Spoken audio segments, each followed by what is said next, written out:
Halo teman-teman, ini ada video menarik nih ya. Gua kemarin ngambil dari Rosi kalau nggak salah ya, dari stasiun TV apa gitu, mengenai ada tagihan pajak 1,7 triliun, tetapi kok cukup bayar 15 miliar selesai, aman, sentosa, hidup tenang, beres semuanya ya. Tapi coba kita dengarkan bagaimana rincian sebenarnya teman-teman. Ini langsung dari Maki nih ya. Maki adalah masyarakat anti korupsi, Bapak Bunjamin yang terkenal itu ya teman-teman ya. Oke, kita akan dengarkan bersama-sama dahulu teman-teman ya. Bagaimana kejadiannya waktu itu. Terus pajak saya betul-betul mendapatkan tagihan 1,7 triliun itu bahkan diotorisasi menteri gitu. Tapi kemudian belakangan hanya dibayar 15 miliar dan tidak pernah kemudian ditagih berikutnya.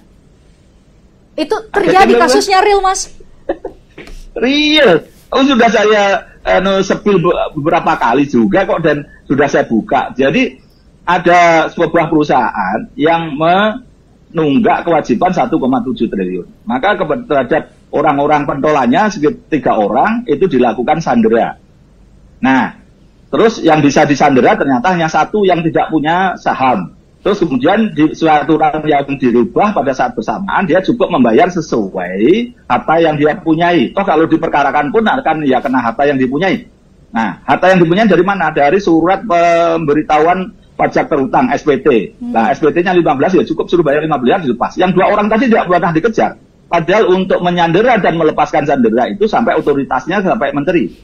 Tagihan 1,7 loh, Christine. Hanya diselesaikan dengan 15 miliar. Berarti menteri. Jadi jangan hanya jangan berarti menterinya tahu dong, Mas. Aja, gitu, ya. Berarti menterinya tahu dong, Mas, ya sebenarnya. Tahu karena dia mengizinkan menyandera 3 orang. Kan itu. Ketika dia melepas hanya 1 orang. Masa 3 dikurangi 1 sama dengan 0. Matematika dari mana? Ini tempus deliktinya kapan, Mas? 2017-an. 2017. Wah, kalau mau dirunut-runut berarti Menteri Keuangan waktu itu Bu Sri Mulyani dong, Mas Boyamin. Ya, yang tanda tangan di situ beliau kok. Ada, saya punya datanya. Tapi Mas Boyamin sudah bawa ke penegak hukum belum? Sudah saya rame-ramekan. Saya nunggu aja seperti apa tindakan berikutnya. Saya tunggu-tunggu belum. Ya nanti habis ini karena Dirjen Pajaknya udah ganti ya akan saya laporkan ke sana gitu. Menterinya udah ganti. Saya pikir dulu saya sudah teriak zaman kasusnya Rafael Alun itu kan sudah saya buka sedikit-sedikit, tapi juga belum saya ketahui penyelesaiannya bagaimana. Malah saya diberi dalih, 1 orangnya sudah meninggal, 1 orangnya sudah pilot gitu. Nah, apa kalau pilot tidak juga ditagih? Harus perlakuannya sama, minimal disandera 6 bulan. Soal tidak membayar urusan nanti kan gitu. Terus pajak saya betul-betul. Oke, teman-teman ya. Jadi dunia tipu-tipu di dunia perpajakan ini di Konoha maksud gua ya. Memang masih sangat asik ya, masih sangat-sangat asik, sangat-sangat seru. Kejutan demi kejutan itu muncul di publik teman-teman ya. Datang dari mana? Datang dari kita-kita semua, dari masyarakat gitu ya. Sementara mereka yang di level jabatan, di level pejabat ya pura-pura bego aja ya, si menteri sama oknum dirjen dulu kan. Jadi atau mereka terima uang suap, kita tidak tahu juga bagaimana ceritanya ya. Kalau gue hitung teman-teman, 1,7 triliun ya, kalau perspektifnya adalah PPh Badan 22%, kan kita ngomong kasar aja ya. Kan di situ ada denda, ada sanksi bunga kan. Tapi gue hitung kasar aja deh, kalau PPh Badan 22%, 1,7 triliun, berarti kan temuan koreksi fiskalnya itu adalah 7,7 triliun guys. 7,7 triliun yang dikoreksi fiskal loh ya, yang dikoreksi fiskal yang dikenain PPh Badan. Kalau yang dikoreksinya adalah 7,7 triliun, berarti berapa omset revenue perusahaan tersebut? Bisa 50T, bisa 100T, bisa 200T teman-teman ya. Pokoknya ini gede sekali ya, ini pasti perusahaan besar sekali ya. Gua rasa mungkin TBK ya, gua rasa ya. Nah, tetapi kenapa cukup bayar 15 miliar? 15 miliar dari 1,7 triliun itu kan nggak nyampe 1% teman-teman ya. 1,7 triliun kalau 10%-nya adalah 170 miliar, 1%-nya 17 miliar. Jadi nggak nyampe 1% teman-teman ya yang cukup dibayar gitu ya. Nah, sekarang terlepas dari masalah tadi itu, gue mau tanya ke teman-teman semua deh. Menurut lu, teman-teman yang nonton video ini, orang yang kena pajak 1, triliun, kira-kira ini yang nggak beres siapa? Perusahaannya atau pemeriksa pajaknya? Coba teman-teman ya. Kita brainstorming, kita mikir gitu ya. Kira-kira pemeriksa pajaknya apakah sudah memberikan keadilan atau belum? Kira-kira pemeriksaan pajaknya itu sudah sesuai hukum atau melanggar hukum, teman-teman ya. Kita masih ingat di kasusnya PT Arion dan teman-teman yang lainnya sudah rahasia umum ya di negeri Konoha itu. Oknum pemeriksa pajak itu akan kasih pajak yang setinggi-tingginya supaya lu negosiasi sama dia. Supaya lu nego sama dia, lu kasih duit sama dia. Begitu lu kasih duit, lu angka pajaknya bisa turun jauh banget ya. Kalau lu tidak mau kasih duit, lu tidak mau bernegosiasi, tidak mau kasih dia uang korupsi, yang terjadi uang yang angka yang sekian banyak ini dinaikin lagi sama dia. Dinaikin lagi, langsung ditaruh menjadi SKP, menjadi hasil pemeriksaan pajak. Hasil pemeriksaan pajak, lu masih gugat dong ke pengadilan, ke keberatan, ke banding, kemudian ke Mahkamah Agung, dan sebagainya, dan sebagainya, dan sebagainya, dan sebagainya. Itu adalah perilaku oknum pajak, teman-teman ya. Jadi lu itu dibikin mencret dulu, bikin sakit jantung dahulu supaya lu bisa kasih dia duit. Kalau lu tidak mau kasih dia duit, alias lu melawan, yang sudah gede ini digedein lagi sama dia. Langsung lu harus bayar pajaknya. Kalau lu nggak mau bayar, silakan ke keberatan, silakan ke pengadilan gitu ya. Nah, kasusnya yang disampaikan oleh Pak Bunyamin ini, terus terang ya, gue tidak yakin kalau orang pajaknya itu benar ya. Semakin besar uang pajak yang dipertaruhkan ya teman-teman, biasanya ya gue meyakini bahwa semakin ada ketidakadilan, semakin ada pelanggaran hukum oleh si oknum petugas pajak. Nah, pertanyaan berikutnya adalah kenapa ini dibiarin? Kenapa cukup bayar 15 miliar selesai, ya kan? Kenapa nggak dikejar 1,7 triliun?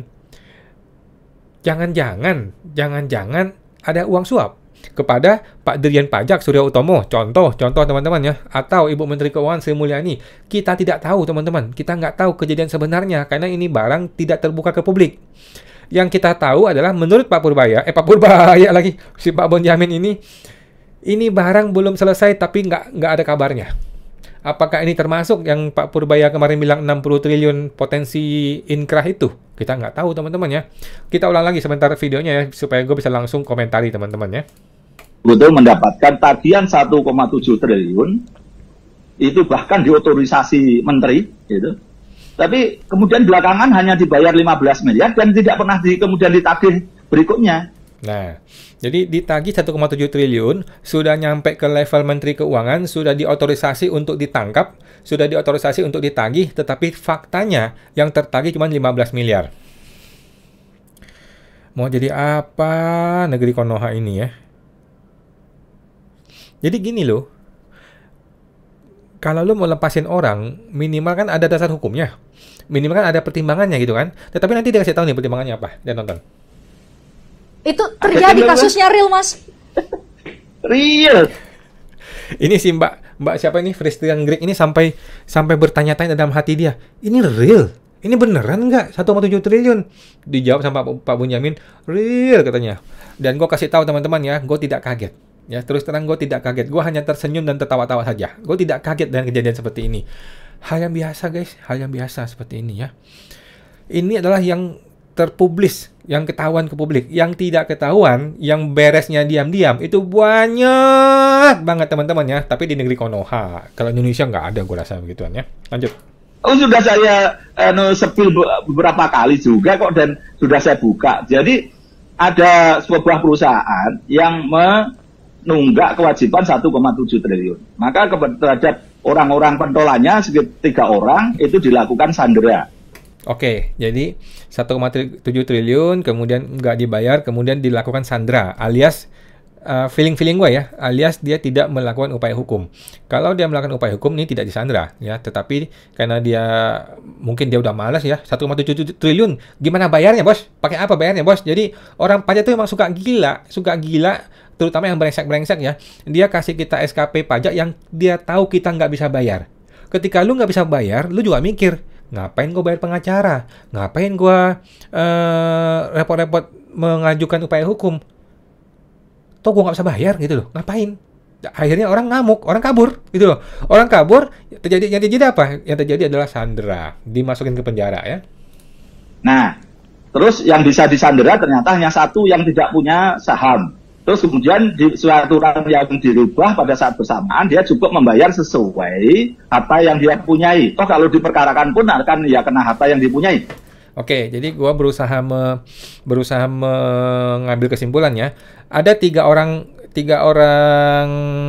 pemegang saham.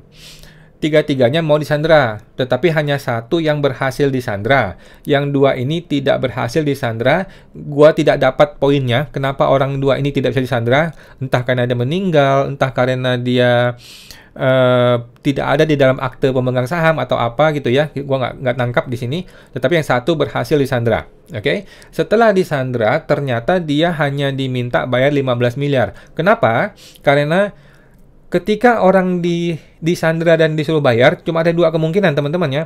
Kemungkinan pertama adalah dia harus membayar senilai porsi bagian dia di dalam kepemilikan saham. Contoh, dia punya kepemilikan saham 10%. Maka dia hanya perlu bayar 10% dari 1,7 miliar. Ya kan? Berarti kan 1,7 triliun ya. Berarti kan 170 miliar yang dia harus bayar. Tetapi yang kedua nih, ternyata harta dia cuman ada 15 miliar. Maka yang diangkut adalah seluruh harta dia. Pertanyaannya, apakah kemudian hutang pajaknya bagian dia ini, yang 170 miliar kurangin 15 miliar, menjadi hangus, menjadi hapus? Ini yang kita belum tahu, tapi sepertinya begitu. Ya, sepertinya begitu. Bagian dia adalah sekian persen, kemudian dia disuruh bayar senilai maksimal yang ada di SPT tahunan dia. Kita tahu sama-sama teman-teman ya, yang namanya mafia seperti ini, nggak mungkin lah dia taruh harta dia di SPT. Harta dia pasti ditaruh di luar SPT dong, ya dong.